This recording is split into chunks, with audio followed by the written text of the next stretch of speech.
During the recent security conference in Munich, I listened to the speech of Vice President J.D. Vance from the United States, and I felt such an overwhelming sense of joy. And this wasn't just because of his words, but they deeply resonated with my life's journey from early childhood until now. I actually feel immense love, gratitude, and empathy for him because throughout my life I have experienced deep loneliness and rejection over and over again whenever I refuse to tolerate the lies and the hypocrisy around me, whether it was in school, at parties, at clubs,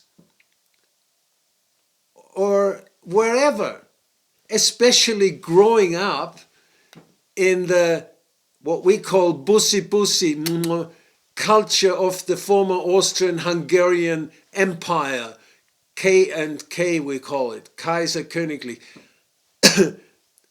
A world where false politeness and artificial behavior had become almost an art in itself.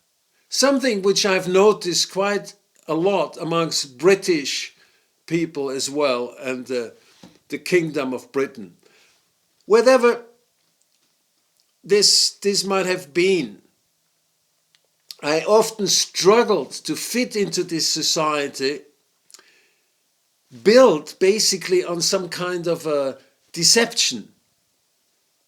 And even though seeing these illusions were isolating, I couldn't never ignore them or stop it. So now here is a man in Munich who dares to put his finger directly on that painful wounds of these lies which exist nowadays all over Europe, where the sugar-coated falsehoods hurt the most. He just put it right in there. And his courage to speak the truth resonated within me so much because he gives a voice to what so many people, but very few, might feel, but so very few of them dare to say it. And during his 20 minutes on the stage, the audience sat in stunned silence in front of me. It was astonishing to witness someone with both the courage and the authority, really very charismatic, to speak openly about the reality of our world in Europe mainly, but not.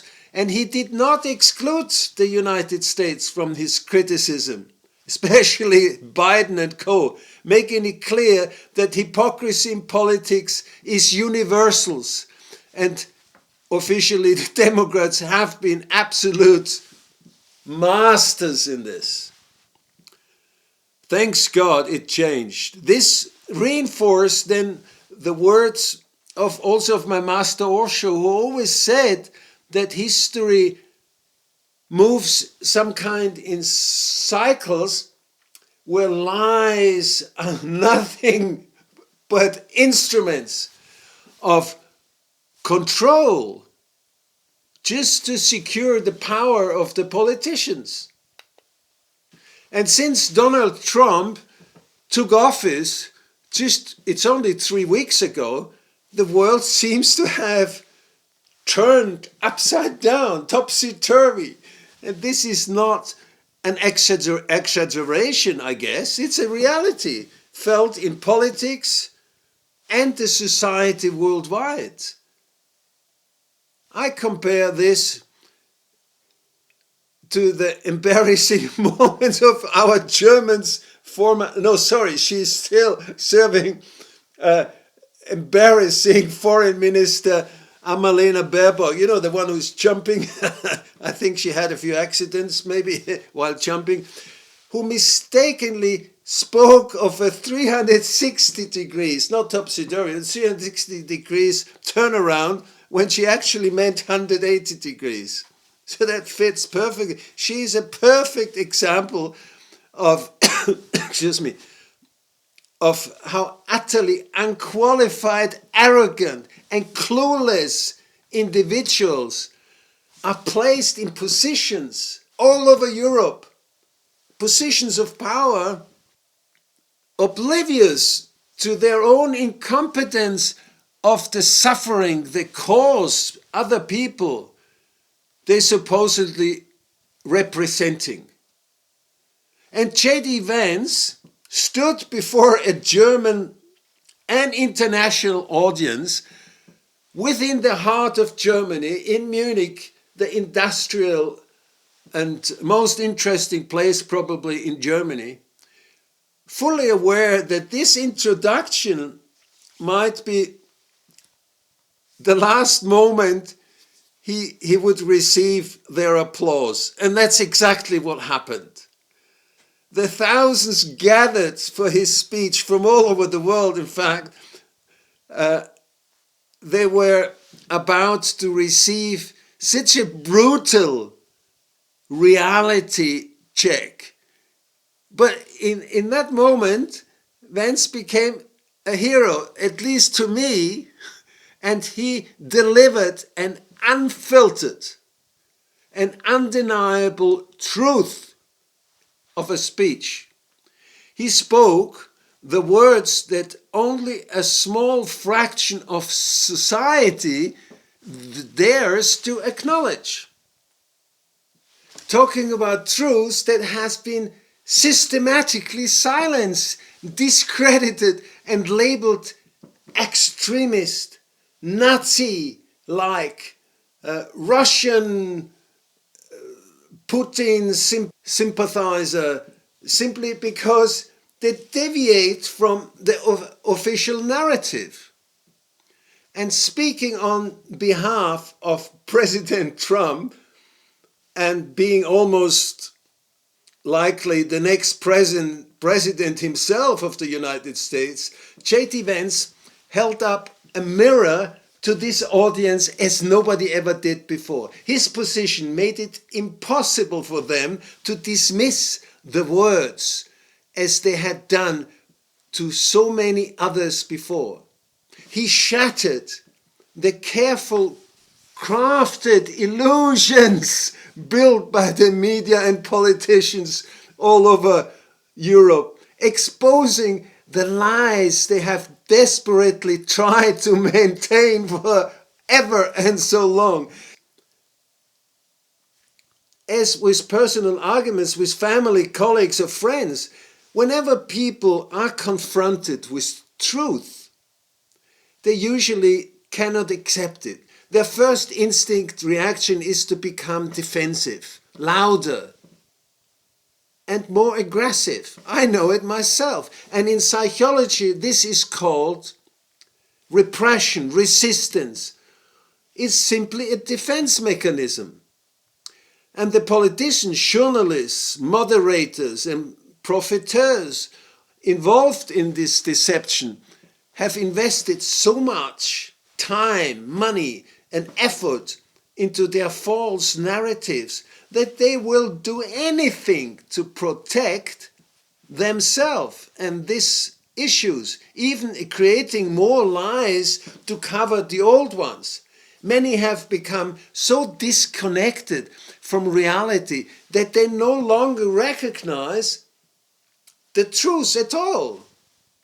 J.D. Vance has now thrown Europe, and especially Germany, into a complete turmoil, confusion, disorder.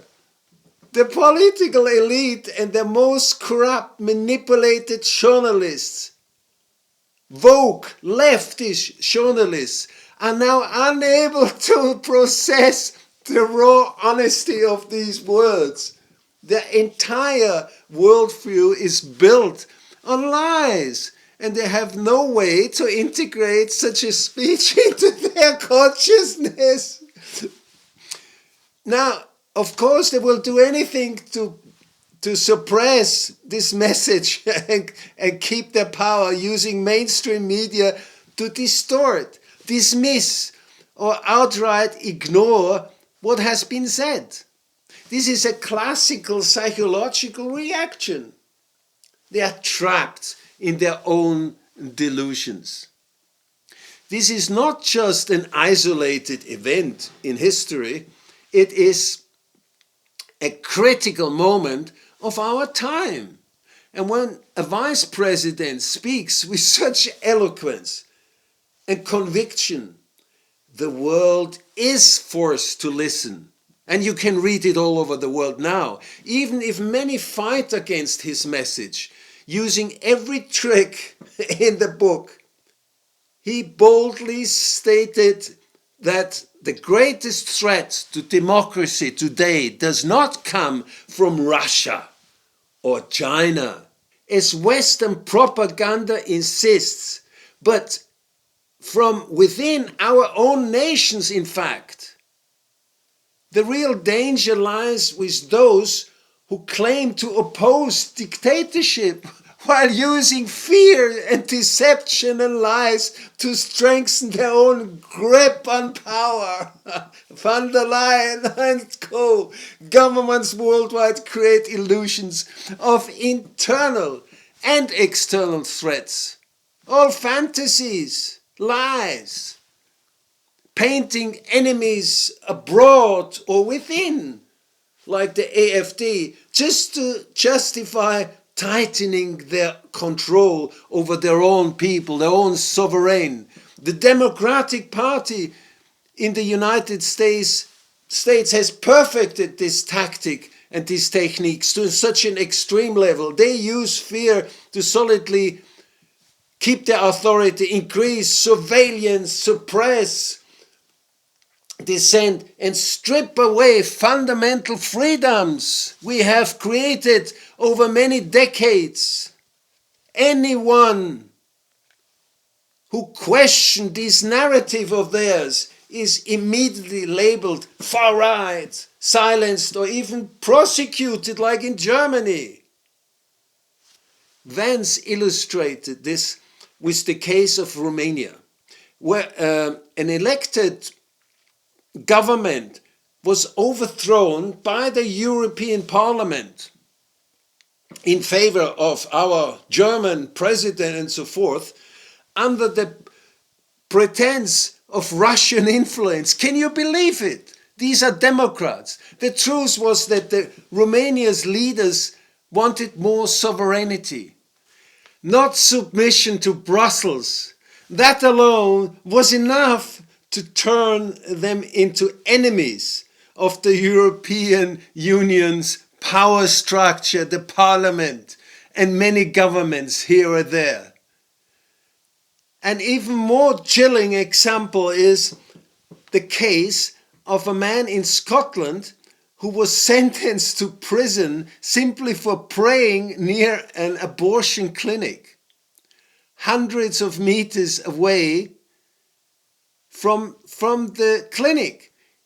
His only crime was feeling sorrow for an abortion he deeply regretted himself, which he has done 2 years before. And more disturbingly, a new law now criminalizes even private praying within one's own home if it is related to the controversial topics. So this level of tyranny in Europe is beginning to suppress even worse than Stalinist Russia or communist China has ever known. And the politicians there, the media, the journalists, and the institutions of all kinds are enforcing these draconian measures, which are now in full panic themselves, because J.D. Vance has shattered their illusion, and they must scramble now to reinforce their false narrative in some way or another before the public wakes up to the truth. They know that if the people truly see through their deception, their lies, their entire power structure will collapse like a card house. And this is the reality of our time. It is not a distant threat, Russia. It is happening now in the heart of Europe, of the so-called free world. And this question is no longer whether the truth will be suppressed, but whether enough people will have the courage to recognize it, to wake up and speak it and fight for it before it's too late. And the recent reaction amongst the politicians in Austria and Germany in special show that they are desperate with all kinds of tricks to try and avoid any kind of accountability.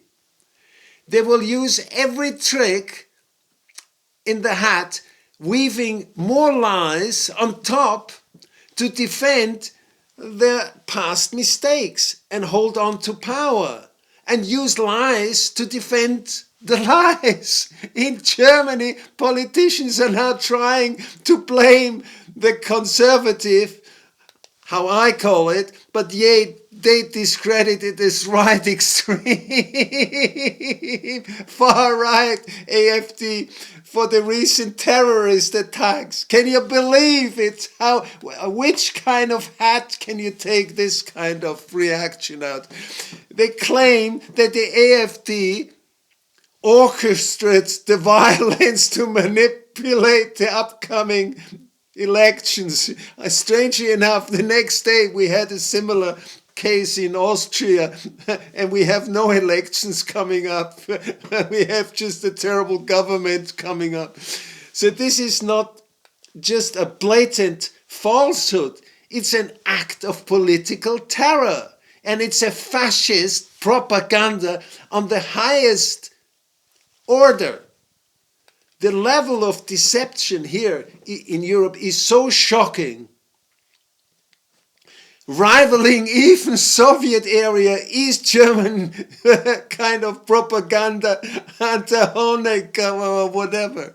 Instead of addressing the root cause of the problem, and that's mass immigration, starting with Angela Merkel. She was really the root of all this evil coming to Europe. Politicians resort to, how can you say, scapegoating is probably one of the best ways to describe it. Meanwhile, the masses, which are conditioned to obedience, willingly absorb and believe that narrative as they always consume the public media, television and newspapers sponsored by the AID from America.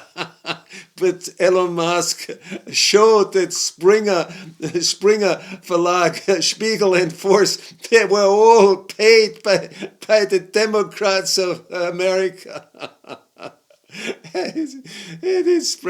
It's all unbelievable. And it is aggressively spread to all kinds with money. Even their own people, their own sovereign had to pay for this left woke kind of propaganda. Can you believe it? This is democracy. I don't understand any. This is comedy, not democracy. Not that comedy, no, with many tears. In Austria, where an Islamist extremist carried out a similar terror attack at almost the same day, next day I think it was, the reaction was equally absurd. Instead of acknowledging past policy failures and mistakes, or whatever you call it, and accepting responsibility for security lapses, the authorities blamed the social media platforms. They say TikTok, it was TikTok which created this terror. Can you believe it? I mean, you don't need psychological studies to understand that. It's just common sense. That's what Donald Trump and his ministers, his government is saying. We are coming back to common sense, but Europe will take a few years more. You know, we're a little bit slow, especially the Germans. They like to follow some stupid narrative. Before it was an Austrian, and now it's some other idiots who give them the narrative, and they just say yes and follow it, rather than reflecting on their own mistakes or showing any remorse. They once again shifted to blame the external forces, these politicians. Their refusal to take any responsibility is not just irresponsible, it is dangerous, to say the least. I mean, it might turn out in many cases being a crime. So I think I've done enough for my blood pressure. And of course, it's it's maybe my last effort to influence this election coming up in a couple of days. But what to do? I know I cannot. I can in all these years during Corona, I could never change the mind of one person. It's impossible. I don't know. But yeah, I mean, I might be a bit slow. I don't seem to give up completely. But anyhow, whoever gives the vote to this to this, so don't forget one thing. Adolf Hitler was a socialist. Let's get that clear. It's nothing to do with right, extreme right. That's the invention of the socialists to clean their shirts. They say he was right, but he was a socialist, nationalist socialist. And then the Green Party, whoever gives the mandate to he's the biggest offender to his own people, friends, to his country. There is no more damage you can do to your society and to the country than give the vote to people like Habeck, Baerbock, and many others. It's incredible. This is not suicidal what they do. This is a lot worse. They do simultaneously kill the economy, kill the culture, everything, and finally themselves. So if you're ready for that, and if that's what you want, then just go ahead and give these left, communist, socialist wing parties, give them the vote. And what to do? If that's your fun and joy, go ahead and give it.